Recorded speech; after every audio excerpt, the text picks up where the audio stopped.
Hello, and welcome to the Herald's Horn podcast, the very first episode. Exciting, right?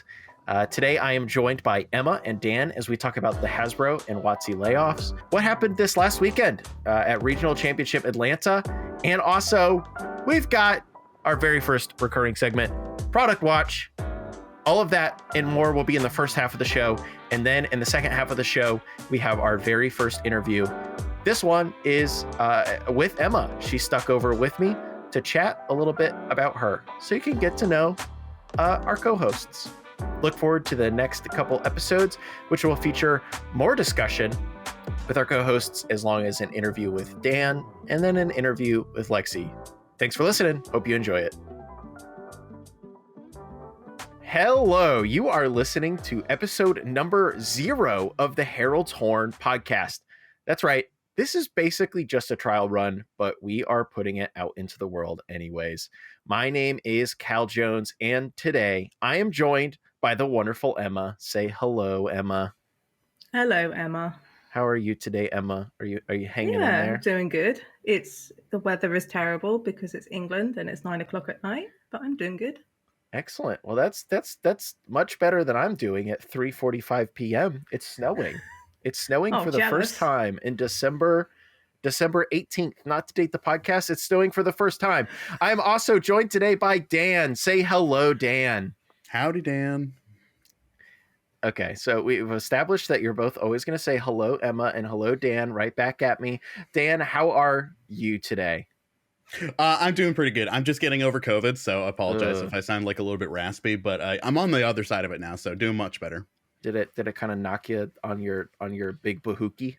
There was like one solid day where I felt like I got hit by like a cosmic space truck and I was in another dimension. And then for the rest of it, it was just like pretty mild, like cold kind of stuff. But yeah, for that one day, it was extremely terrible. I also had my debit card information stolen on that day, and I had to like call the credit card company. I know. I had the strangest conversation. They're like, "Did you spend $40 at Shake Shack?" And I'm like, "I'm so sick right now. I couldn't possibly have done that." You're so delirious. It's like, wow. Is this a dream? I didn't know what was happening. Yeah. Wow, that's insane. That's about how it went when I had COVID. Not my debit card information getting stolen, but it was like the worst fever I had in my life for 30 hours, and then I was fine. I was such a baby about it too, because I haven't been sick in so long, because I wear the mask everywhere. So like, yeah, I was really like, this sucks. Well, the mask didn't save Dan. Run the song.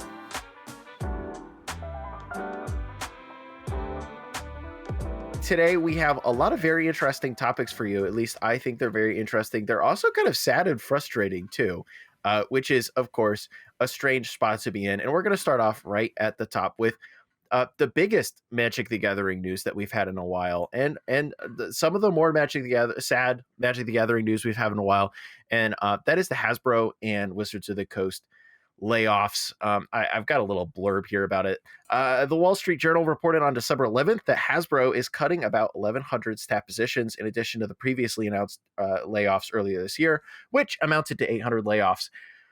This brings the total company-wide layoffs to 20% of its workforce. In an email addressed to staff, CEO Chris Cox, cited stronger headwinds in the market than expected, leading to the decision. He stated the company expects the market difficulties to persist through 2024. And per Dicebreaker, the rest of the memo characterized the massive number of layoffs as a last resort and a lever that we must pull to keep Hasbro healthy. Cook's first stepped into the role of Hasbro CEO in February 2022 and now earns an annual salary of $1.5 million. However, he did receive $9.4 million in total compensation last year. And of course, we were all hoping that like the Hasbro layoffs wouldn't include WotC staff. You know, I myself and a lot of other people, when they saw the news about the Hasbro layoffs come out, they were like, surely they won't like shoot the golden goose, right? You know, Wizards is the only part of the company that's like profitable right now. It's an exaggeration. I'm sure they have other money coming in somewhere. D&D and Magic the Gathering are like two of their most profitable things right now. But of course it did end up doing so. Emma, what was your reaction when you saw that WotC staff were getting laid off? Not to make this drama report or anything, but I mean, you are. It's not surprising, honestly. I know a lot of people herald WotC as the company that's keeping Hasbro afloat, which is true because all of other Hasbro's companies and verticals are making a loss. But this is why you are seeing secret layers and product everywhere. This is a byproduct of Hasbro just funneling in profits to make WotC pick up the slack that the other Hasbro-owned companies aren't doing. So it is a shame to see a lot of the WotC staff members go. So people like Paul Cheon and David Badabi, some two like really well-known names, just got fired by Hasbro. It just sucks. And also circling back to the bonus that Chris Cox got, Cynthia Williams, who is the president of Hasbro, got a 6.5 million bonus last year as well. Just want to put that out there. That is, of course, something that I am looking forward to with like dreaded bated breath to seeing like what kind of bonuses they end up with this year after they, of course, chopped. And also doing it 2 weeks before the holidays is a scumbag move. It's a bit tough. So they've laid off 1,900 people this year. Also, they could release more secret layers, right? Dan, do you have a boomer take about this? Great question. No, I have an unfortunate like doom and gloom kind of perspective on it of like, of course this is happening, you know? I think like as far as Hasbro is concerned, they're sort of getting WotC to like exactly where they would like them to be in terms of like making the singles that they can sell themselves, opening their boxes unprofitable, selling the secret layers, getting fewer people on their team, more universes beyond, more crossover, less initial less of our own IP and more of other people's IP because there's just less effort involved in that, and it's easier to just slap SpongeBob's face on a magic card and sell it. Also, it's easier to outsource this stuff instead of just keeping employees on. The saddest part about the layoffs with Wizards of the Coast in particular is that the company has lost a lot of legacy knowledge because a lot of the people who have gone are creatives and designers who have been with the company for 5 to 10 years. You can't buy that knowledge. You can't get that anywhere. So it's going to be really interesting to see how Magic is going to be in the next few years, because there'll come a point where you see that legacy knowledge just tail off just because Hasbro have made all these cuts. Absolutely, especially when you think about things like set drafting and things like that, which like I know that's sort of up in the air how long that's going to be able to continue too. But like there's so many people with such specialized knowledge in how Magic works, which is such a particular thing that it's like, how do you transfer that to new people? It's not a very easy thing that you can really do. Yeah, the legacy knowledge thing at WotC is something that's always like fascinated me. In the back of my mind, I've always had this thought of like, okay, like what happens at Wizards of the Coast when like Aaron Forsyth and Mark Rosewater retire? Like what happens then? Or Gavin. Like what if Gavin leaves? Or like what if Gavin like got randomly, some Hasbro VP was like, get rid of that Gavin Verhey guy, he's expensive. Or like, like, can we get Mark out of the building? Can we get him to retire? Like what happens then? Like Mark Rosewater like probably knows more about Magic the Gathering and its history and why they do things and why they don't do things than like anyone else, I assume. I mean, he just celebrated his 20th or 25th anniversary at the company or something like that. Yep. Yeah, exactly. So and I think that's going to hit this isn't a D&D podcast, but most of the layoffs at WotC hit the D&D side. Like they blew up like their entire like D&D Beyond like marketing and content team, which is just crazy. The people who helped work on Baldur's Gate 3 from the WotC side of things, that whole team is gone now. Yeah. No one's left. Game of the Year, Game Awards, Game of the Year, Baldur's Gate 3. Yeah, exactly. Also, the D&D movie, really good. Recommend watching it. It's a good laugh. Exactly. WotC, I don't think Hasbro made much in terms of profit on that, but the movie was still really good. Yeah, really good. Something to build on, something to have fun with. There'll be a franchise at some point, I'm sure. Yeah, exactly. And in that vein, legacy stuff aside, even in Hasbro wants to make money mode, I think the most like surprising layoff to me personally, beyond Paul Cheon, because I saw that and was like, huh, was Megan Galbraith Donahue, who was like the head of the Universes Beyond like production team. Like, all right, you're the director of the most successful part of Magic over like the last year. Goodbye. Congrats, you helped produce one of the most best-selling Magic sets of all time in Tales of Middle-earth. Goodbye. I feel like that is either one of two things: either that person somehow colossally messed up so wildly badly doing something that they're like, you got to get out of here, or two, like full on evil corporation mode of they're like, we've extracted everything we need from you, get the hell out of here, we can pay I someone else wouldn't to be do surprised if Oh, it's yeah, the for latter. sure. it. Me neither. Yeah, exactly. I think she on her LinkedIn was like, "Oh, it was a roll of the dice." But yeah, those are the these are the kind of things about corporations that I personally will never understand. And you know what? I think that's okay. And now that we've got the sad part of the podcast out of the way, let's go ahead and talk about what happened over the weekend.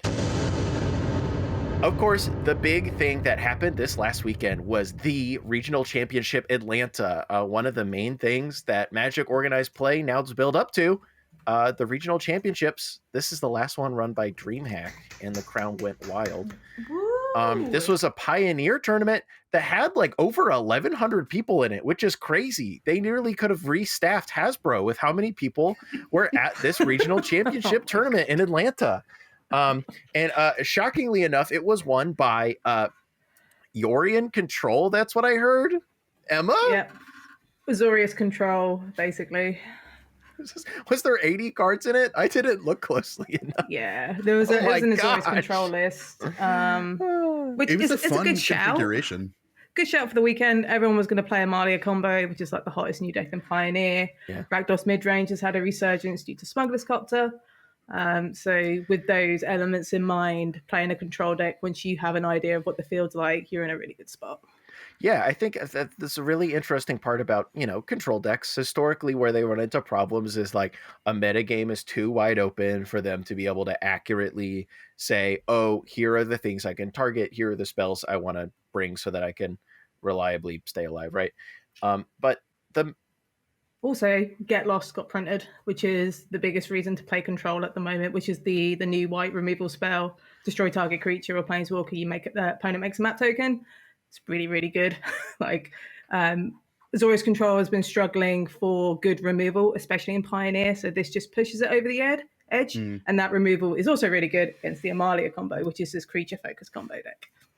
Yeah, of course, the Amalia combo was like the biggest story of the weekend, I think, going into it. Of course, after the thing that really set the table for this weekend was, of course, there was recently pretty big shakeup in the format, in that they banned Karn, Stony Silence Karn the Great Creator, the bane of many people's existence in Pioneer. Yeah, the crowd goes wild as a Karn the Yeah. Great Creator hater. I'm Like happy.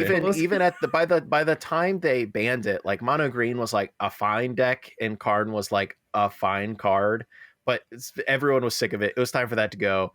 And of course, they also banned Geological Praiser, which was just released just to get rid of a weird combo deck. And they unbanned Smuggler's Copter, which was fine this weekend, which personally I was really hoping to see it just go crazy and like be in every top 8 deck, but it turns out it's like fine now, in the year of our Lord 2023, nearly 2024. But like we said, Yorian Combo won the event. Like, not Yorian Combo, Yorian Control, a nice blue-white deck. The rest of the top 64 was pretty much filled out by like that more blue-white control decks. Rakdos midrange, both like with and without Smuggler's Copter. Some people went for Smuggler's Copter, and some people were like grinding out with Reckoner Bankbuster in the same slot. That's kind of awesome. Arclight Phoenix, and then also Abzan Amelia combo decks. And like I said, that was kind of the story going into this weekend, was this big Amelia combo deck. Dan, do you have any insight about how this combo deck works? So Amelia is comboing with a card that I actually personally love. I have a lot of history with Wild Growth Walker. Is that the name of this card? Yeah. Yes, it is. So let me pull these both up here. Wild Growth Walker, whenever you explore, you gain 3 life. And Amelia is the opposite. Whenever you gain life, you explore. So as long as you have got a non-land on top, you just keep exploring it to the top, and you can gain as much life as you would like. And then Amelia blows up the board, I believe, when you have Yeah. when she has 20 or more power. Is that what it is? Yeah, she has 20 or more power, then she blows up the board. If it's the power is exactly 20, Yes. it'll blow up the board, which will happen eventually. She doesn't blow up herself, but then you just have like a 20 power Amelia and you swing in and you kill It's your kind opponent. of like Dark Depths combo for Pioneer, right? You just make this 20-20 Exactly, and yes. kill people. That's just It's what I pretty was fun. thinking. I don't know much about 1v1 being a primarily CEDH player, but I have heard that having a 20 power creature is really good. Yeah, especially when you only have one opponent and your opponent only has 20 health. It's a combo. That's a combo. It is very funny to me that, like, much like the Dark Depths combo, it is very much just like, all right, I have made a 20 power creature. Go. Just like if Amelia is summoning sick or something, like you just like are like, all right, what are you gonna do about it, opponent? Ultimate hand check. You got one draw. You better have something. Oh, you do? Okay, I'll go again next turn though. Exactly. I love the regional championship. It was great to have some competitive Magic this weekend. Emma, I wish you were there covering it. That's all I gotta say.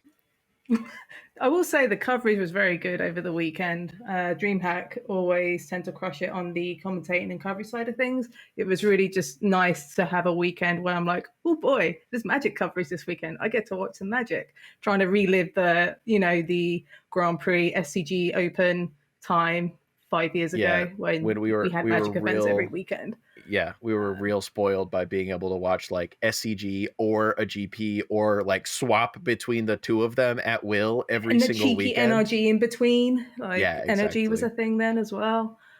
So lucky. Exactly. Now that we're past regional championship Atlanta, we are looking forward to the next Pro Tour, which is also Pioneer. I was kind of surprised by that. The next Pro Tour is also a Pioneer Pro Tour, so I'm sure people will still be continuing to work on these decks. But then we're also looking forward to the next regional championship, which is a modern regional championship. I'm sure people will love that one. People love delving into modern. People love getting into that one. But Emma, you did mention the Magic the Gathering card, Get Lost, that Yes. cheeky new removal spell from Rivals of Ixalan. Same. It's you awesome. have to shout it when you cast the spell. Get Lost. Then and the rules. Have some map tokens, I guess. But Get Lost was one of several newer Magic the Gathering Pioneer singles that people were kind of struggling to get before they could come to the regional championship, which of course brought up our I don't want to say our discourse that happened over the weekend, but that's pretty much what it is. There is continually, due to the way that Magic the Gathering works, almost like Dan said earlier, thanks to there being so many boxes that aren't worth opening and yada, yada, yada. Singles are actually harder to get. Singles are worth less. Vendors are much less incentivized to bring these singles to these events. And therefore, you can't just show up at Regional Championship Atlanta and be like, actually, I want to swap to Blue-White Control. I have everything except for the Get Losts. Time to go buy some Get Losts. Oh, nobody has them? It's like if you notice in some of the top 64, top 128 lists, there's a couple of Azorius Control decks and Boris Convoke decks with Declaration in Stone in the sideboard because they couldn't get a hold of Get Lost. And that was the compromise. Just because, as Dan said earlier, it's easier to sell boxes than it is cracking open product, just given the amount of reprint equity. Singles aren't valuable anymore, which is great for people who want to buy singles, but you need to have accessibility to those singles in the first place. It's going to happen with Ravnica Remastered in January when everyone wants these Shocklands and stores aren't going to be ordering in Ravnica Remastered and no one's going to open it. And people are going to get upset. And we'll probably talk about it in January, like again. I'd be surprised if we didn't. Yeah. Yeah, and I'll be asking your opinion on that one, Dan. So you better be ready. You better have formulated one take. I'm full of them. But no, going back to what we just talked about, it's just we are past the time of, hey, I can buy a deck at an event now. I can buy the last 10 cards. You need to like pre-buy those and pick them up at the event. It does suck in particular this time around because Pioneer changes happen 2 weeks before the RC. That is a real tight window, especially as we're in December as well. So postage is full because of Christmas. It's a really difficult time to get those cards. Yep. However, competitive players need to be a bit more organized. WotC need to sort out their secondary market because there's just no incentive to open these products and give people these singles. It is just a mess. Like the market is just not in a great spot right now. Yep, that is the very tough part about all of this, is that, it is kind of funny. Like, Magic players, including me, have like finally gotten what we wanted. Like, we have a bunch of really cool printings of cards that look really cool. We have all of our bling, and everything costs like $3 or less. The problem is we can't buy them anywhere unless we buy them from a single seller online, like one of these many different fragmented sellers online, and then have to come wait for them to come in the snail mail, which, like, for commander players such as myself, it works great. But even like, I've ordered some Pioneer decks and in the past, and you know what? It does take like 3 weeks sometimes before all of my Yeah. cards show up. And if I needed to be in an event in a week and a half, And also, like, not all the vendors are going to have all the cards you need. An example, I'm buying Boris Convoke right now for Pioneer because Venerated Loxodon and Fraven Inspector are great. You should play it. I had to buy my playset of Knight Errant of Eos from 4 different sellers. Like, no one had a playset. Like, that's how difficult it is, because you're making more purchases. You're not making one big purchase. You're making like 8 different purchases, and they all have like different like postage speeds and whatnot. It's just Yeah, it's just multiply a that by mess. like 10, 15 orders. And then if you're one of these people trying to go to the RC 2 weeks after the announcement, it's like, well, I'm planning on traveling next week, so I got to put this order in 15 minutes ago to get these cards Yeah. 15 minutes late. exactly. And even like with your example of Knight Errant of Eros, that's a rare It's a from March of the Machine. yeah, in March of the Machine, which is like a relatively recent standard set that was drafted a shocking amount, I learned recently. So, you think they'd be out there, but there's just not, which, not to be a big like vendor shill on the first episode of my podcast, haha, sponsor me. I could be if you sponsored me. I could be your vendor shill if you sponsored me. But I totally get it. The way that these stores have actually gotten singles in the past, for those of you who don't know, I guess, is that vendors would either open up a bunch of boxes to get the singles. That's especially how like the big first glut of singles enters the market. And then over time, a lot of these vendors they would care 90% about coming to these events to buy cards from people so they could have singles to resell to people and make, their sick 25 to 60% profit on the cards or whatever. Cool. They got to make money. They're a business, yada, yada. They got to pay people. They're paying for their space there, et cetera, et cetera. But now so many of these staples that people want just don't cost anything.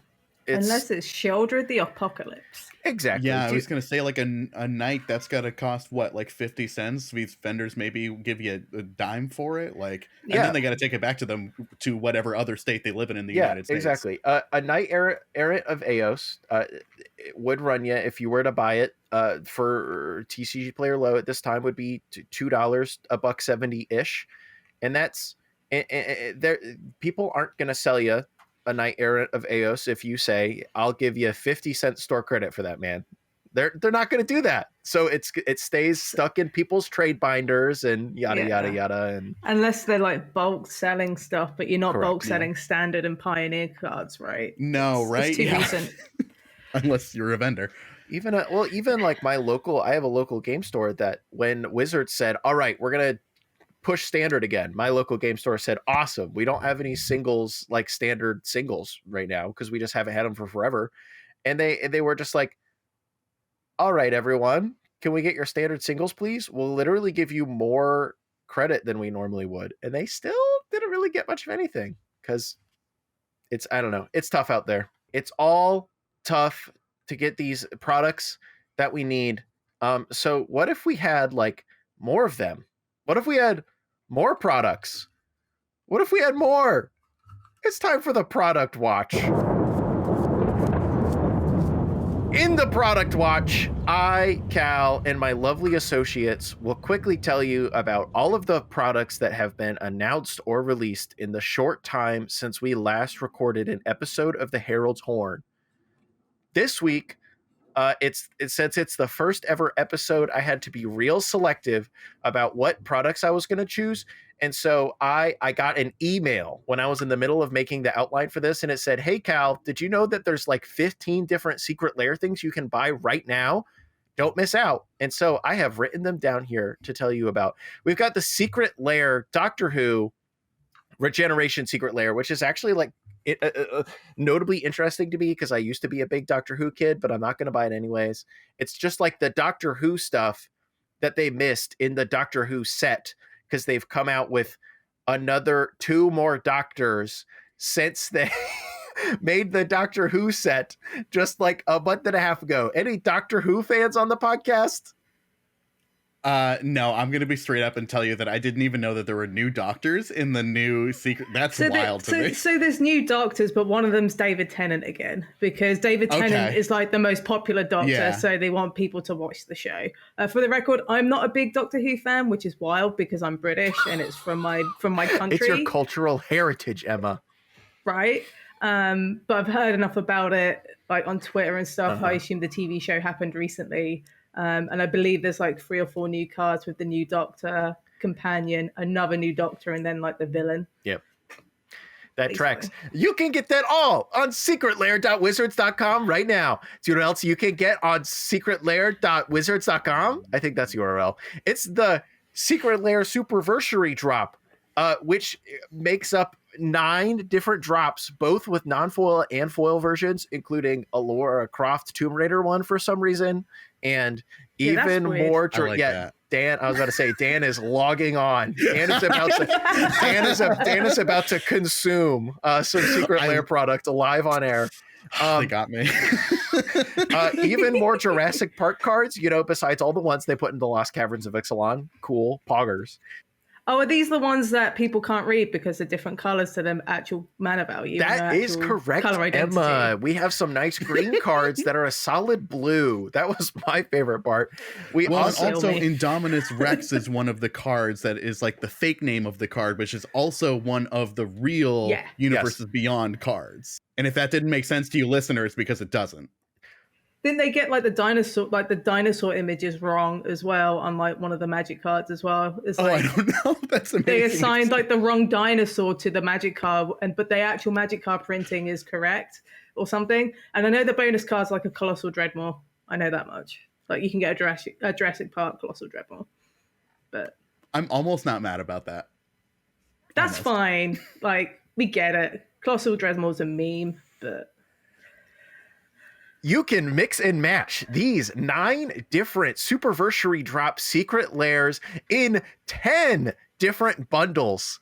They are available in 10 different bundles that combine all of these different Secret Lair drops in 10 unique different ways.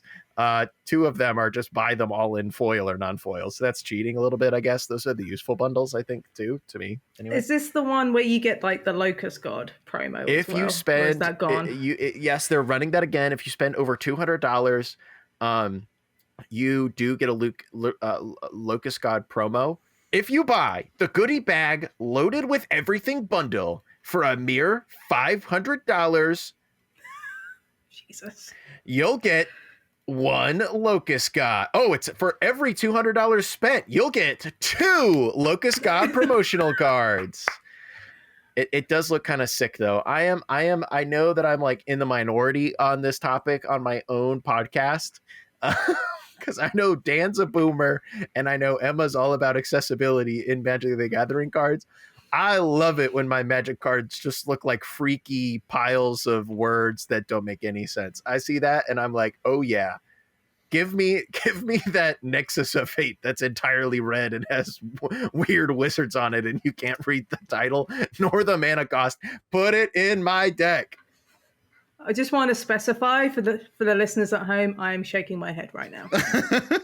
I think that we have jumped that shark so far into the stratosphere. I think that like the shark jumping of the way that a Magic card looks, our shark is currently in outer space, like about to touch the moon. I don't think that there's really any further we could go where I would just be like, I hate this now. It's just all, I think, a drop in the bucket of Magic cards are just weird now. That's just the way that things are. I understand it's a thing, but I can still be unhappy about it. No, totally. I'm with you. I understand where you're coming from entirely. It's just I don't know. I'm zen about it at this point. And that ends our product watch and also this part of the Herald's Horn podcast. Hey, this is where your audio spot could be read by me. If you want to sponsor the Herald's Horn podcast, helping me pay the bills and helping me pay my co-hosts' bills by paying them money, hit me up at cal@caljones.com. It's that easy. cal@caljones.com. I would love to work with you. Thanks.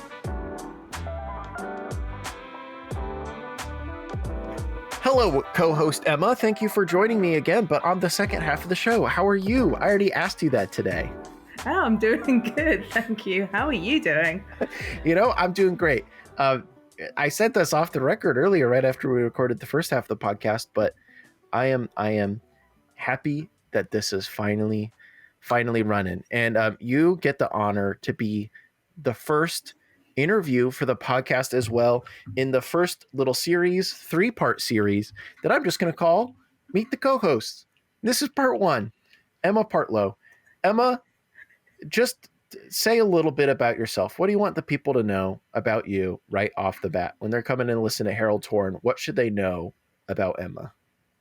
Well, they should probably know what I do. I think that's kind of relevant and to why I'm here. Mm-hmm. And why we've talked about this podcast, months before, anything happened. Because this was a very back on and off thing that we just kind of talked about. As two people do, it's just like, yeah, we should probably do this thing. Let's make it a podcast. Okay, the way it is.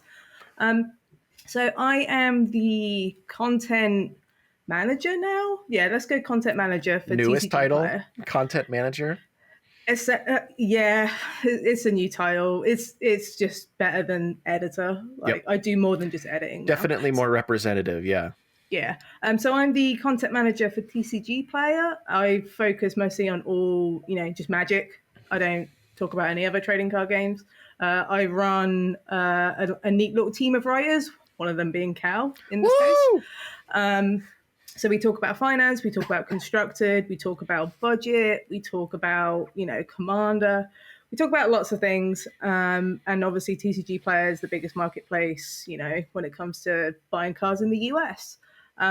It's a really cool job. I feel very lucky to have a full-time job that is around Magic. Not many people get to say that. So yeah, I do that. That's my day-to-day job. And my day-to-day job is knowing everything that happens in Magic. So all the product news, all the previews, all the random secret layer drops that happen. Like that slow trickle information. Like I have to be on top of that because it's but it's like job. a fire hose for you because you have to know all of it. All of Magic is for Emma Partlow. Yeah. When they say this isn't for you, it's for Emma. Right. And everyone just goes, just ignore it. You're not buying it. And it's like, it's my job. I have to acknowledge this. As much as I don't care about Lara Croft on a Magic card, I have to care from a professional standpoint. And it's kind of frustrating, but that's the way it is now. So yeah, I'm kind of the quote unquote face of like TCG Player content for Magic, which is pretty cool. But there's a lot of pressures. There's a lot of things going on behind the scenes, which I can't talk about. But yeah, it's a good time. Yeah, that makes sense. And like, I know that like, I have to imagine that working in Magic, like both is like the dream and past the point, it also is like kind of terrible. Like it's pretty cool, but it's also exhausting because you have this relationship where, so I got into Magic in 2014 when Cards of Tarkir came out, which is my favorite set. Happy Cards of Tarkir on Arena to all who celebrate. Right. So I got into Magic during that Khan's pre-release, like that era, which was 9 years ago now. And it's just like, at this point, Magic was a hobby for me. That was the thing I did to escape from my crappy 9-to-5 office or retail job, which I had plenty of those over my time, as many people have. And in the last 3 years, I've started taking writing seriously. 'Cause I did it as a side gig, as we all do. It all starts out as like a side gig. But it's a side gig for me. Yep. It's a cool side gig. Like, let's be Exactly. honest, it's Yep. cool to do this stuff.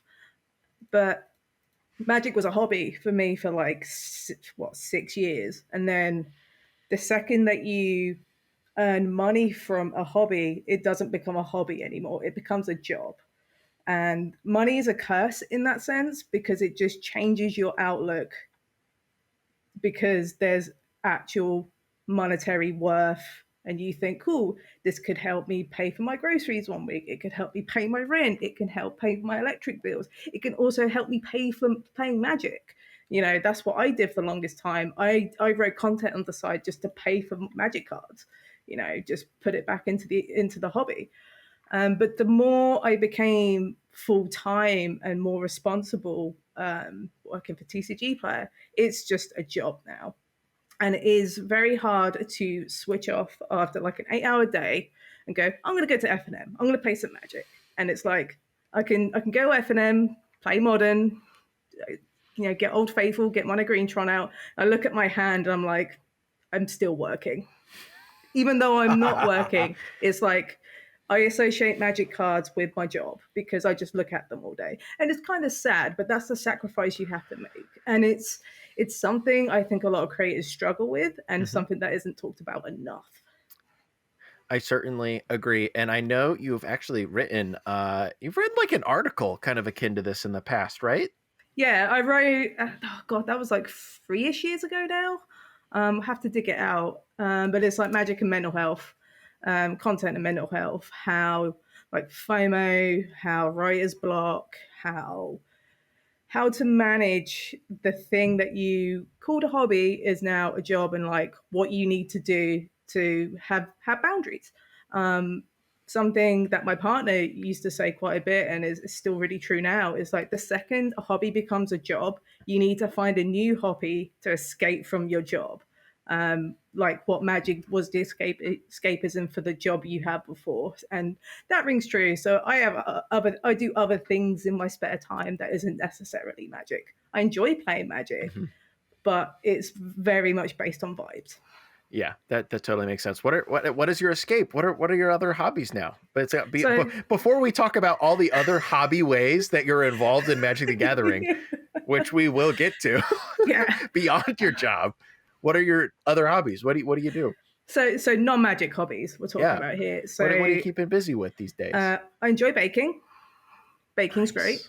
I post a lot of pictures of cake and brownies and stuff because I find that as a good way to unwind. I like baking. I'm a big retro video gamer, as you would know, Cal. So I'm playing a lot of I play a lot of old school role playing games, so stuff like Final Fantasy. I picked up Tactics Ogre recently that I'm digging into. I've got like Final Fantasy V, Final Fantasy VI. I picked up Grandia 1 and 2 recently, so I've just got this backlog of these massive role playing games, and I can just sink myself in for like 6 hours, and it's great, and not check the time. It's great. I also like going to the gym on occasion. Just lifting heavy things is really, I find it really, really relaxing. Nice. Yeah. Just like throwing a heavy thing, it's like, yeah, that feels good after a stressful day. Just something to release like the stress and perhaps some frustration, in your day-to-day job. Yep. That's something I feel a lot like these days, especially like day-to-day, now that it's like dark outside and it's chilly and everything is a little bit more stressful and sad for some reason. Even if you're just like getting out and going to the gym, even if I'm not throwing a heavy thing, even if I'm just like hopping on the bike or whatever, just moving is so nice. It's crazy how natural light changes your mood. Just even for like 5 minutes, it's crazy how natural light and a little bit of vitamin D makes you feel good. Yep. We are meant to have light as just human beings. My wife Jen is always like, the sun's out, you should go stand outside. I'm like, no, I don't want to go outside. I've been taking like walks at lunchtime now because it's daylight, as opposed to going after work where the sun sets at like 3:50 p.m. in England at the minute. It gets dark really early. But also I watch sports. I'm a big sports person. I unfortunately support the Carolina Panthers. Good on me.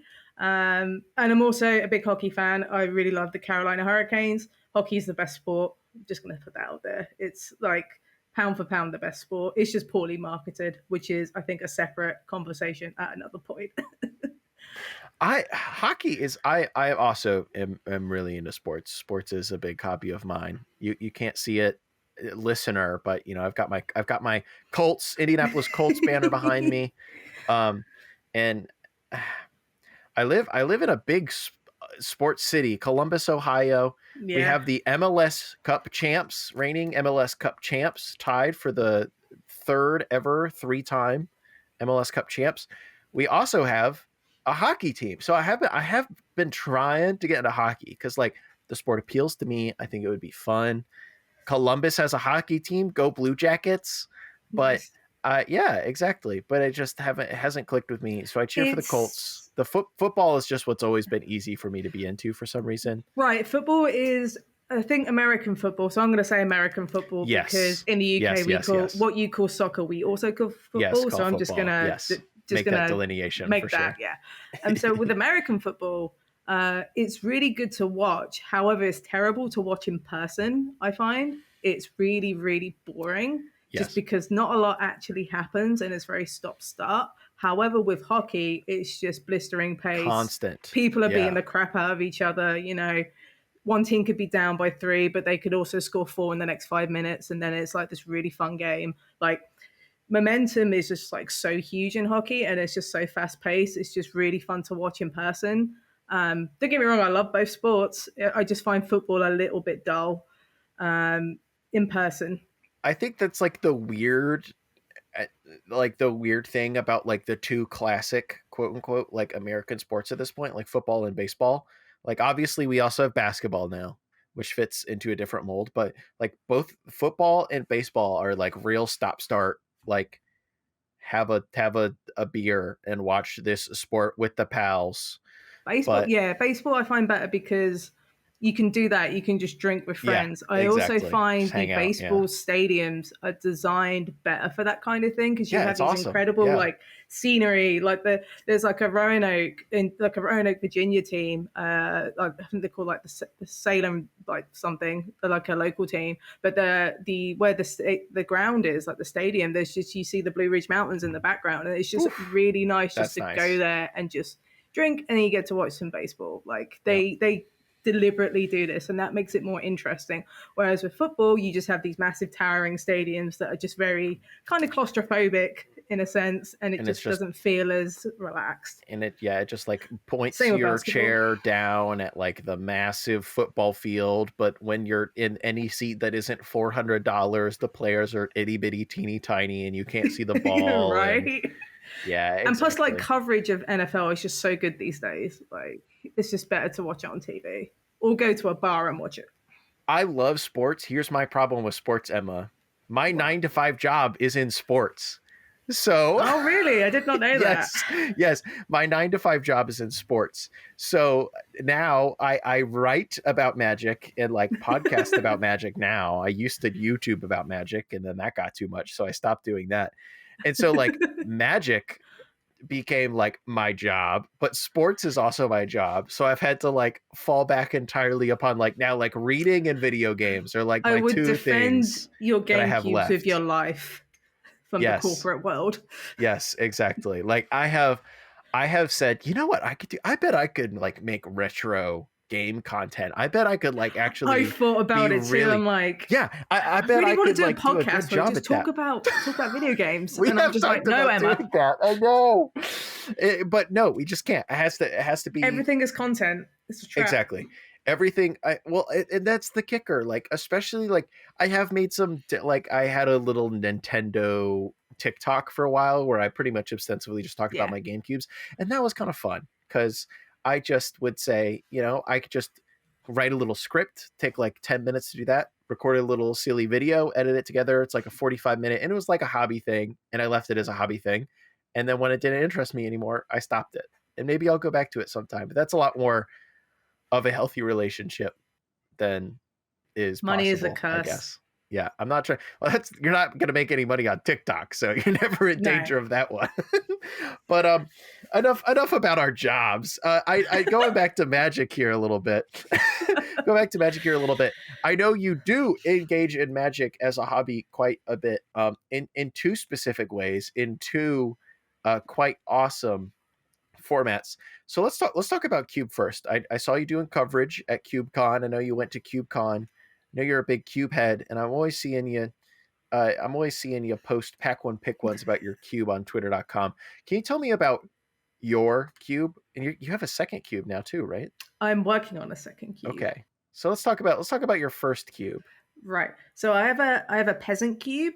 For people at home that don't know what peasant is, it's commons and uncommons only. So no rares, no mythic rares, just lower rarity cube. And the beautiful thing about peasant cube is that you still have some powerful cards in there. So you have stuff like Force of Will, you have Sylvan Library, Demonic Tutor, Wasteland, Strip Mine. These are all non-rares because some of these were printed at points when rares did not exist. So technically they count. And you can create these like legacy-esque sort of gameplay where you're just playing with these really cool, powerful cards. And a lot of these cards are what we would call like mythic bombs of their limited environments. There's a lot of nostalgia attached to them.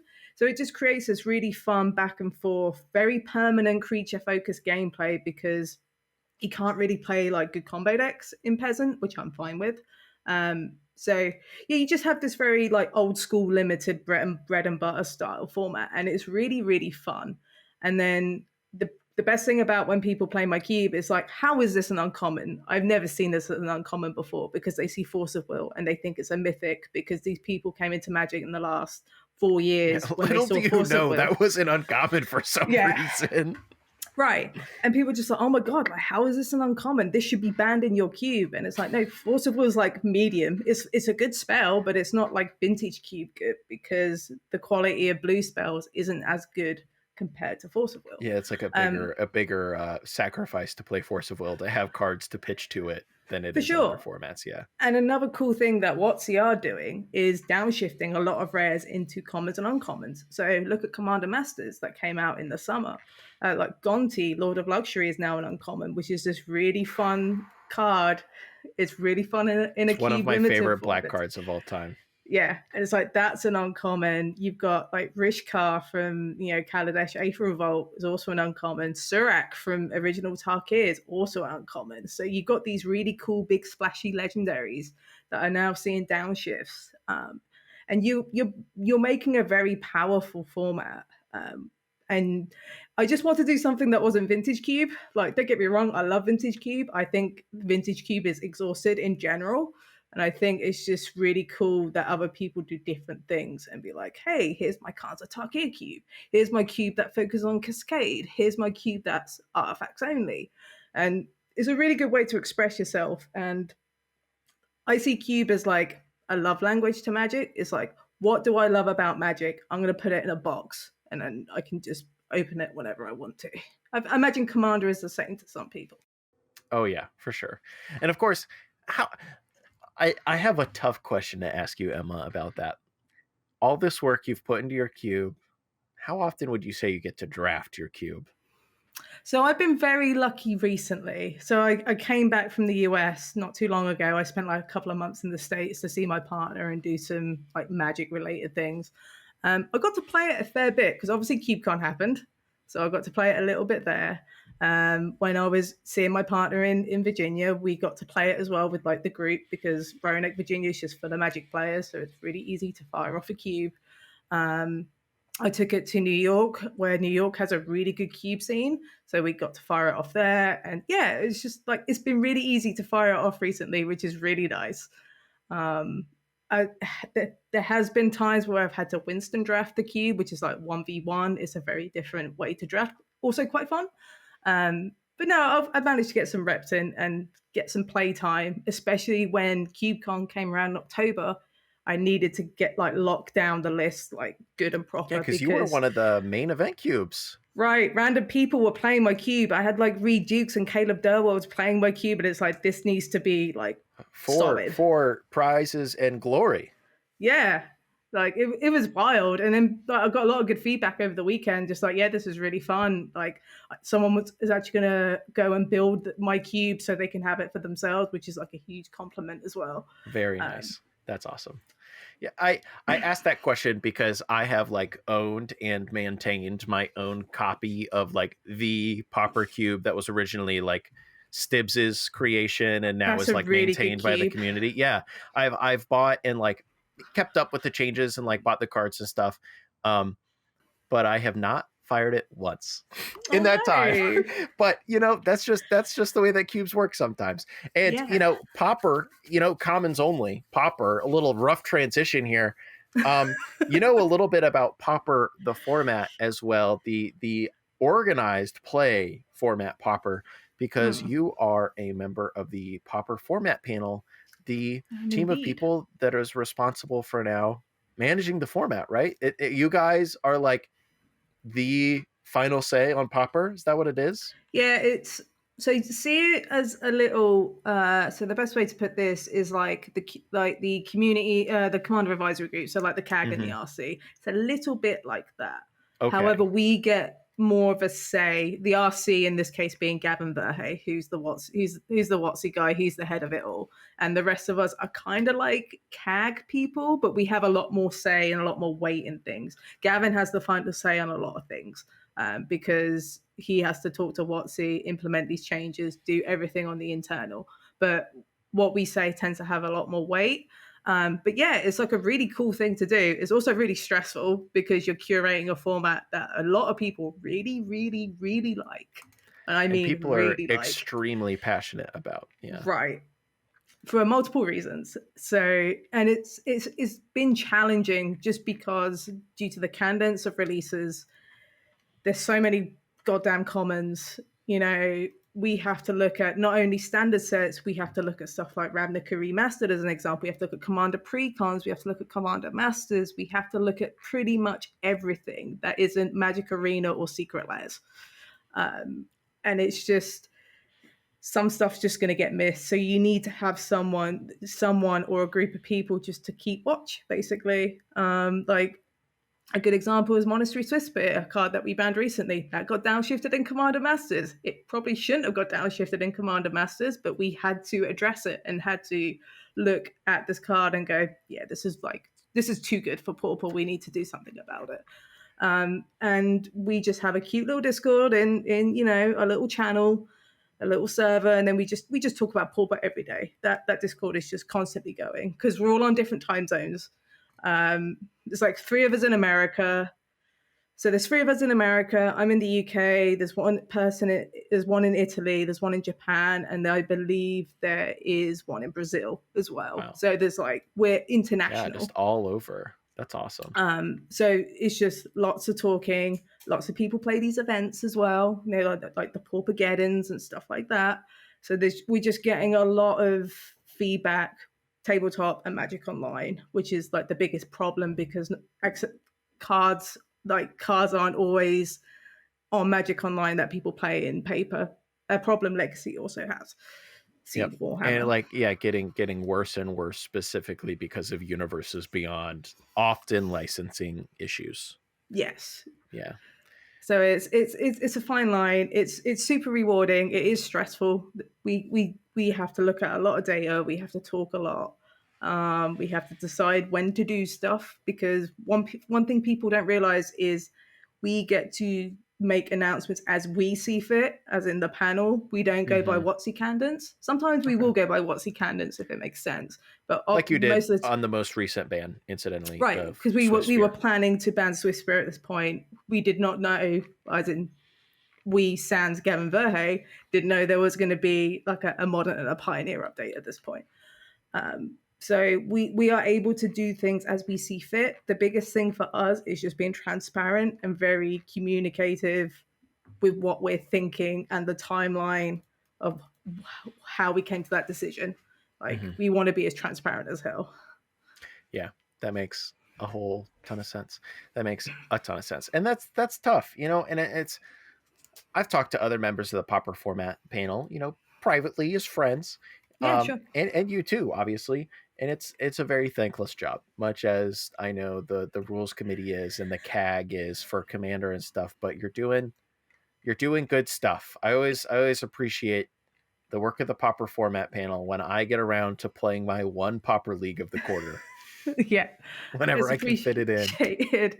It's appreciated because a lot of it's the problem is because people don't see what we do, because obviously people aren't in that Discord. People don't see the data we see. They don't see the conversations we have. That's why when we do an update, we put it into a script and Gavin says it, because it's like it's very important for them to know we are doing stuff. We may not be making changes. We may make 0 changes, but this is our reasoning, and hopefully that makes sense to you. We can just say no changes and then that's it. Have it as a YouTube short, whatever. That doesn't help anyone. We want to just set a standard, basically. So if there's ever a legacy panel, whatever, that kind of thing, people can use us as a point of reference to go, Pauper Format Panel did this stuff good. We should follow this, because that is what people want. Exactly, Emma. That is a great goal, I think. Thank you for joining me for this little chat. Nice. I hope the listeners got to know you a little bit better. I got to know you a little bit better, which is always got fun. to know you a little bit better. Exactly. And thank you also for joining me on the adventure that is sure to be the Herald Horror Podcast. Toot toot.